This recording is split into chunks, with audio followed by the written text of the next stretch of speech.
Tolong tunjukkan kepada saya satu dalil pada kedua ustadz yang mulia ini. Bagi saya, pertanyaan seperti itu sudah terlalu klise. Berikan saja ayat Al-Quran atau hadis sahih yang membolehkan tabaruk di kuburan orang soleh. Jika ada, malam ini juga, detik ini juga, saya akan tabaruk di kuburan orang soleh. Itu kutipan yang saya ambil dari Ustadz Tamrin kalau nggak salah. Tunjukkan kepada saya satu dalil dari Al-Quran atau hadis yang sahih dari Rasulullah SAW yang mengajarkan kepada kita tabarruk, mengambil berkah di kuburan orang soleh. Tunjukkan satu dalil saja, nggak usah banyak-banyak. Kalau seandainya bisa didatangkan dalil itu, mari kita sama-sama tabarruk di kuburan.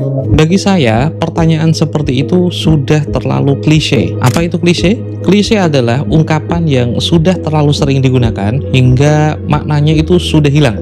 Tidak ada daya tariknya lagi dan membuatnya sangat membosankan, ya karena tidak orisinil. Al-Quran itu tidak akan pernah bertambah ayatnya. Begitupun hadis tidak akan pernah bertambah di dalam Sahih Bukhari atau Sahih Muslim atau Musnad Imam Ahmad sekalipun, tidak akan pernah nambah satupun. Sementara dalil eksplisit yang menyatakan secara sharih dan verbatim seperti yang diminta Ustadz Tamrin tidak akan pernah kalian temukan. Bagi saya, orang yang memakai pertanyaan seperti ini, apalagi di dalam perdebatan, memang dia itu tidak pernah bermaksud untuk berdiskusi. Kenapa? Karena sejak awal pertanyaan ini memang berniat untuk menyandera diskusi. Karena kalau standarnya adalah dalil eksplisit dan jika tidak ada lantas tidak boleh, maka semua ijtihad ulama lintas mazhab selama 14 abad terakhir ini ya kan tidak sah dan tidak valid. Saya tidak mau menyerang aspek kekurangan kedua ustadz tersebut, tapi saya itu sedang mengkritik prosedur epistemi keduanya dalam memastikan valid tidaknya sebuah qaul yang dikeluarkan oleh ulama yang memperbolehkan tabaruk